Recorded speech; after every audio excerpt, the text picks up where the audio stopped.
রসুনের গোড়ায় একই জায়গায়।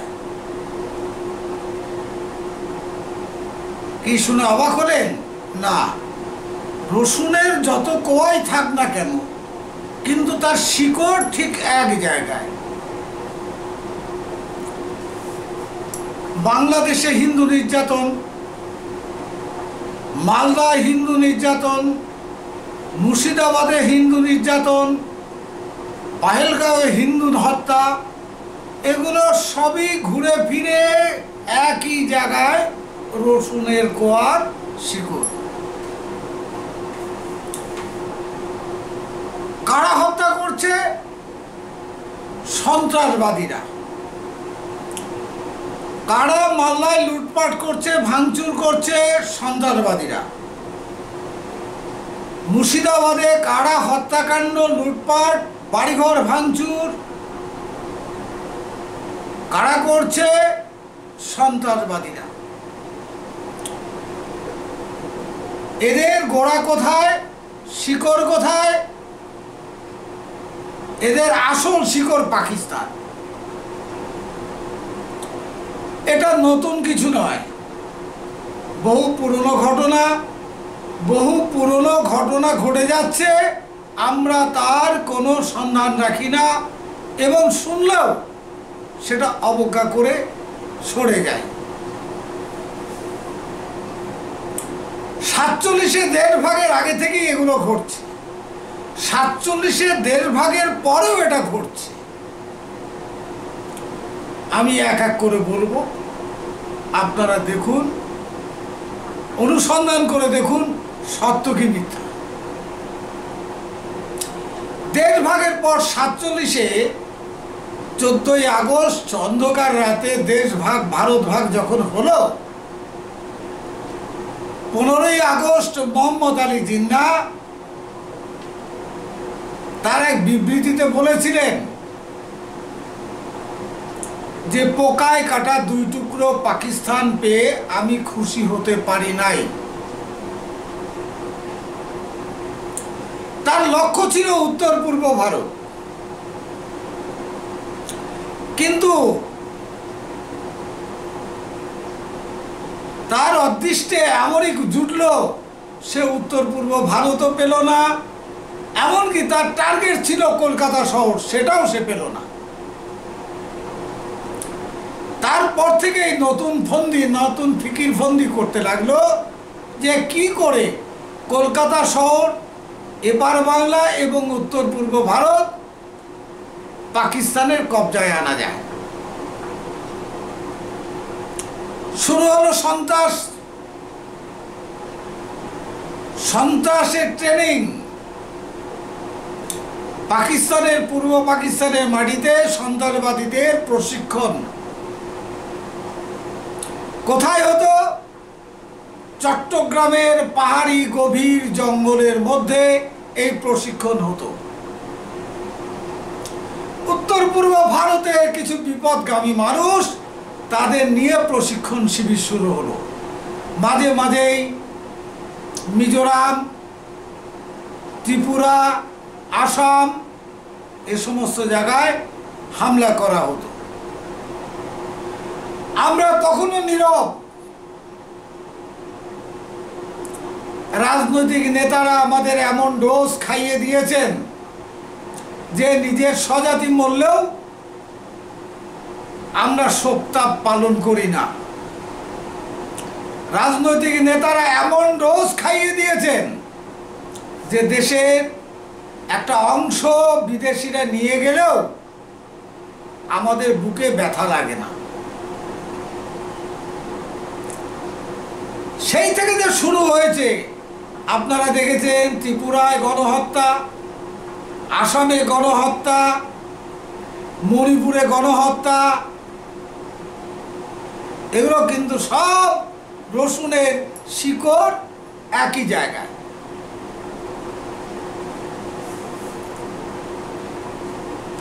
এবার এগুলো করার পরে এখন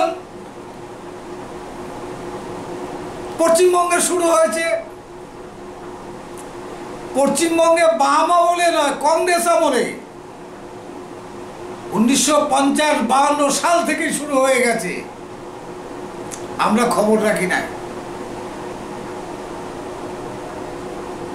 চতুর্দিকে হিন্দুদের উপর অত্যাচার। আমরা এই পশ্চিম বাংলায় সংখ্যাগরিষ্ঠ হওয়া সত্ত্বেও আমরা অত্যাচারিত হই। তাহলে দেখা যাক, এক এক করে আসি। দেশভাগের পর বিনিময় প্রথা চালু হয়েছিল। এপারের মুসলমানরা ওপারে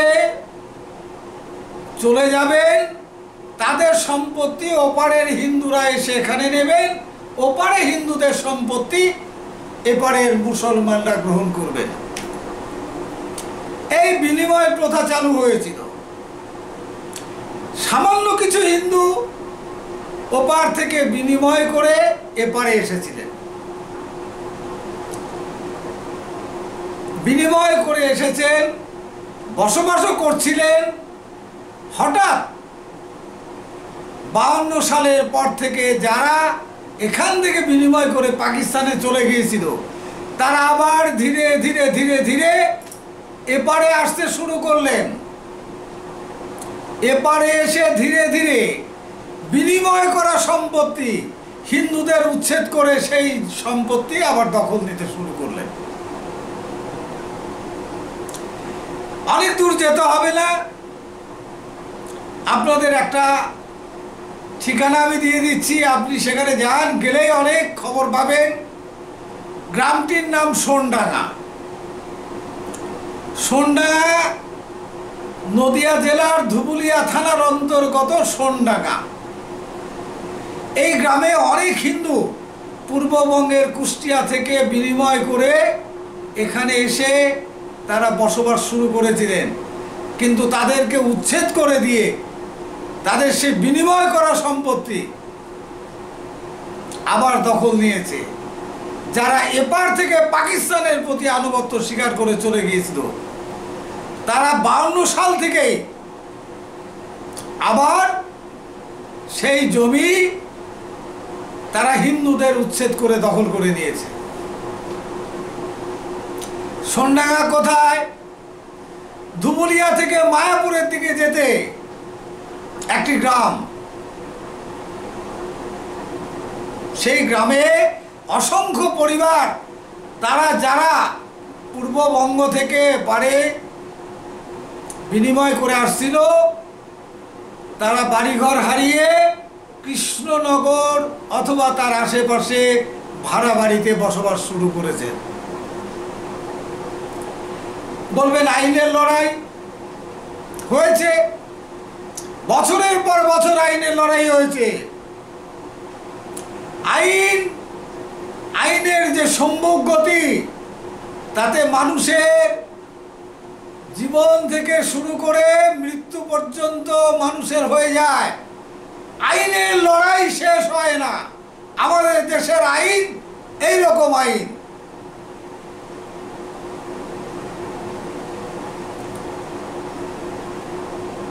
দশ টাকার ঘোড়ায় 1000 টাকার গম খায়। এই হচ্ছে আইনের লড়াই। আপনি বিনিময় করে হয়তো 2 লাখ টাকার সম্পত্তি তৎকালীন দিনে পেয়েছেন, এখন আইনের লড়াই 10 লাখ টাকা খরচা করেও সে সম্পত্তির দখলে আপনি যেতে পারছেন না। এই হচ্ছে আমাদের দেশের পরিস্থিতি, হিন্দুদের পরিস্থিতি। এ তো গেল কংগ্রেস আমল থেকে এরা দাপট দেখিয়ে যাচ্ছে, এদের সাথে কেউ পেরে উঠছে না। এবার কংগ্রেস সরকার উচ্ছেদ করে বা পরাজিত করে ক্ষমতা এলো বামফ্রন্ট। বামফ্রন্টের আমলেও একই ধরনের কীর্তি চলছে। এই বামফ্রন্ট আমলে আপনি তাকিয়ে দেখুন, টিটাগড়ে দুর্গাপূজা বন্ধ, জলঙ্গিতে মসজিদের সামনে দিয়ে ঢাক বাজিয়ে পুজোর বিসর্জন দেওয়া যায়নি, হাইকোর্ট থেকে অর্ডার নিয়ে তারপর বিসর্জন দিতে হয়েছে। টিটাগড়ে পুজো একই অবস্থা হয়েছে। মগরাহাটে কালী প্রতিমা বিসর্জন দেওয়ার জন্য হাইকোর্ট থেকে অর্ডার নিয়ে এসে করতে হয়েছে। এরকম অসংখ্য ঘটনা ঘটেছে। হিন্দুর কেনা জমি, তার মধ্যে কোনো অংশ নেই, ফারাজ নেই, লোনের ব্যাপার নেই, সেই জমি বেশি দূরে নয়, এই ঘুটিয়ারি শরীফে মুসলমানের নামে রেকর্ড করে দিয়েছে। আচ্ছা, আমার কাছে কাগজপত্র আছে, আমি হাতে কাগজপত্র রেখে কথাবার্তা বলছি। আপত্তি জানিয়ে, সেই রেকর্ড সংশোধনের আপত্তি জানিয়ে অফিসে অনুরোধ করা হয়েছে জীবনতলা বিএলআরওতে, আজ পর্যন্ত তার সংশোধন হয়নি।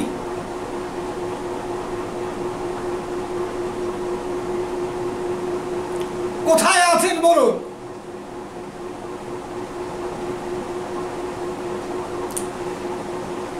বলছি না, পোকায় কাটা পাকিস্তান, 2 টুকরো পাকিস্তান পেয়ে জিন্না খুশি হয়নি। এখন নতুন পরিকল্পনায়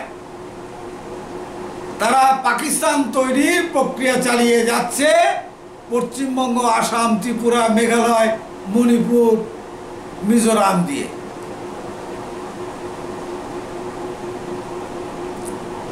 সেকুলার নামক যে পোকা,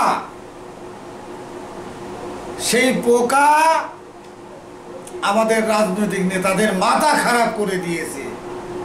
যেন তেন প্রকারেণ এদের মধ্যে দেশপ্রেম তো নেই। রাজনীতি, রাষ্ট্র রক্ষা, নাগরিক কল্যাণ, এর জন্যই রাজনীতি। রাষ্ট্র রক্ষা হচ্ছে, নাগরিকেরও কল্যাণ হচ্ছে না। এ রাজনীতি দিয়ে আমরা কি করব? মুর্শিদাবাদে যখন হিন্দুরা ঘর হারা হচ্ছে, হিন্দুরা জীবন হারাচ্ছে, আহত হচ্ছে, তাদের বাড়িঘর লুট হচ্ছে, তখন দীঘাতে জগন্নাথ পুজো হচ্ছে। কি বলেন? আরে হিন্দু যদি না থাকে জগন্নাথের পুজো করবো কে?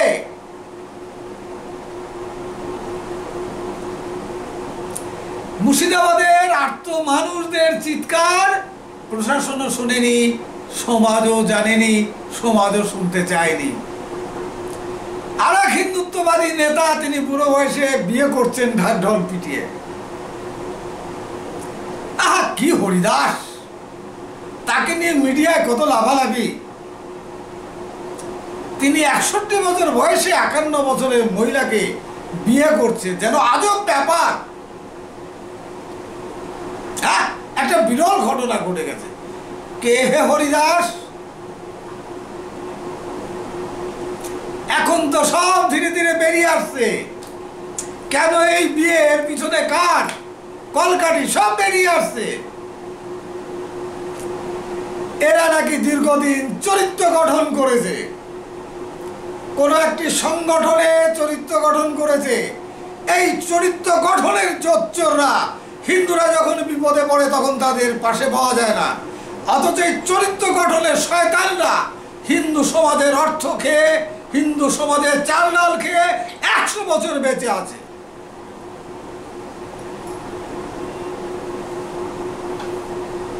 এই হলো চরিত্র গঠন।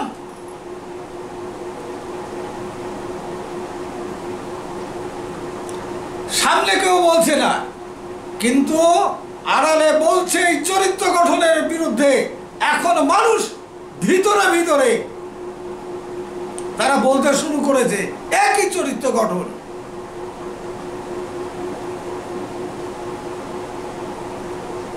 কোন বদমাইশি।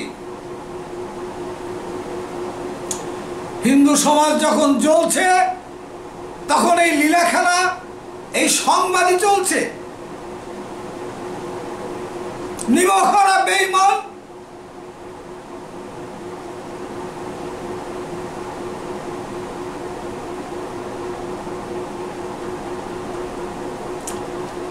তো বন্ধু,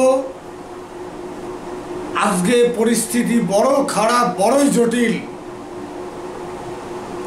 হিন্দুর ঘরে আত্মরক্ষা করার মতো কোনো কিছু নেই। হিন্দু বড় নিঃস্ব। হিন্দু ধর্মগুরুরা বলছে অহিংসা পরম ধর্ম, একেবারে উল্টো কথা বলছে। হিন্দু ধর্মে বা সনাতন ধর্মে কোথাও লেখা নেই অহিংসা পরম ধর্ম। এটা বলে এটা আমদানি করেছিলেন মোহনদাস করমচাঁদ গান্ধী ভারতের বুকে। সনাতনী কথা হলো তিনটে স্তম্ভের ওপর সনাতনী ধর্ম দাঁড়িয়ে আছে। সর্বত্রই সর্বজীবে ব্রহ্ম বিরাজিত, সারা পৃথিবীর মানুষ আমার ভাই, দুষ্টের দমন শিষ্টের পালন। আমরা তিনটে শব্দ, তিনটে লাইন আমরা সবই ভুলে গেলাম। দুষ্টের দমন দূরে থাক, নিজের আত্মরক্ষার করারও আমাদের শক্তি আমরা হারিয়ে ফেলছি। বাড়িতে মাছ কাটার বডিদা তাও আমরা রাখি না। বাঙালি হিন্দু সমাজে এমন অবস্থা হয়েছে, বাড়ির মহিলারা বলে যদি একটা বড় মাছ বাড়িতে কিনে আনা যায়, বাজার থেকে কেটে আনুনি কেন, কাটবো কি দিয়ে, বাড়িতে একটা বটিদাও রাখে না। আরে মশাই, মশারি টাঙাতে, বাড়ির ঝুল ঝাড়তে একটা লাঠিরও দরকার থাকে, লম্বা লাঠি, সে লাঠি পর্যন্ত বাড়িতে থাকে না। আধুনিক হয়েছে। এই আধুনিকতা আমাদেরকে মৃত্যু মুখে ঠেলে দিয়েছে। আমরা যদি কখনো আক্রান্ত হই, আমাদের আত্মরক্ষার মতো কোনো কিছু আমাদের কাছে থাকবে না, পাওয়া যাবে না। পড়ে পড়ে মার খেতে হবে, পড়ে পড়ে